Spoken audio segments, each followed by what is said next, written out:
How to make this table fan, running on 220 volt, with some copper wire, a reed switch and some printed parts. I will start with making the fan blade. First making the drawing. After that we will start making the 3D print. The printing did take around 6 hours, but the print came out nice. After cleaning the print I had a blade that was made out of 8 sections. Now I can make the magnets at the tip of the blades. They all must be with the same pole pointing outside. With this after we can push the blade around. Then I glue the magnets to the blade. I do not want them to drop out after. These are all the parts needed. This is the main frame, I use that part later. First I mount the fan blade on the axle. It fits wonderful. This fitting is so tight I do not even have to glue it. Then I put 2 bearings to the axle. These are ball bearings and one cannot keep the axle straight. Time to pick up the main frame again. I fit 2 bearing holders to the main frame. There will be 2 steel rings between them, so after it turns more easy and the axle after also runs more smooth. There must be glue on the bearing holders before I can put the axle on the frame.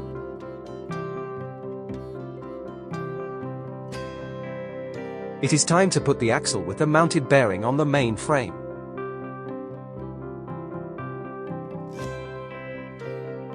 It turns nice and nice.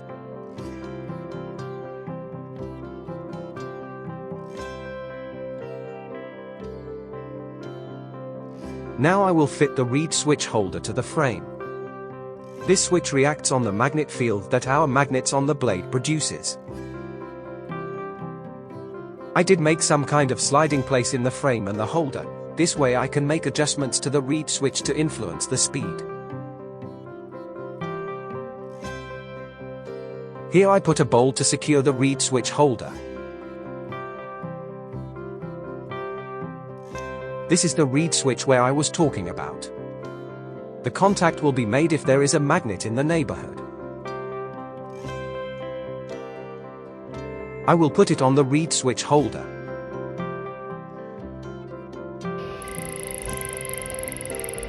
I am not an expert, but it sounds good to me.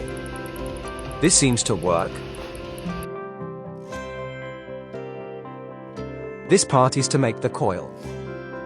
And here we have the copper wire I will use. The copper wire is 0.2 millimeters. It is together with the magnets on the blades the motor that pushes the fan blades around. Now I have to cut off the part used for putting the copper wire. That we do not need anymore.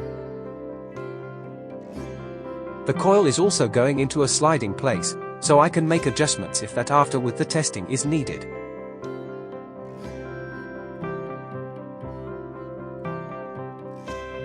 Then I have to solder one of the copper wires that's coming from the coil to one side of the reed switch. I will clamp the coil tight into the slot where it is, so it does not move anymore when the magnets of the fan blade is passing. A little bit tighter.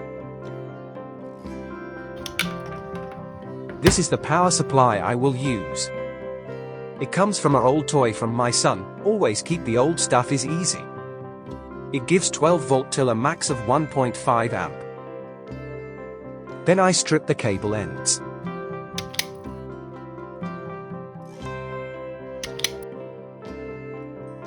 Then I solder the cable for the power supply to the table fan.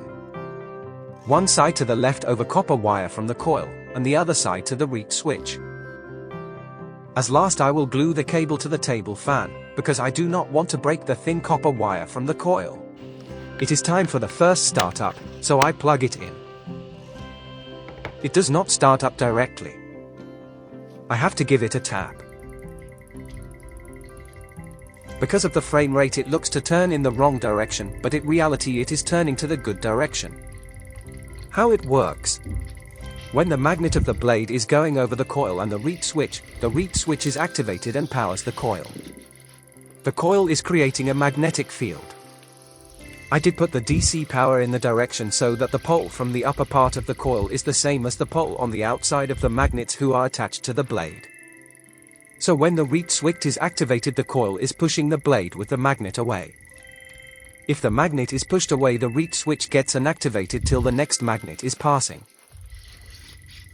It is working with the same principle as a normal electric motor, only built in the most basic way possible.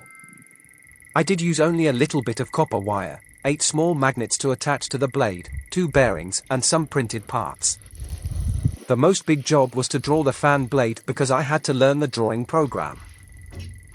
I did like to build this table fan and hope that you did like to watch and did find it informative. If so, give the video a like and subscribe for more.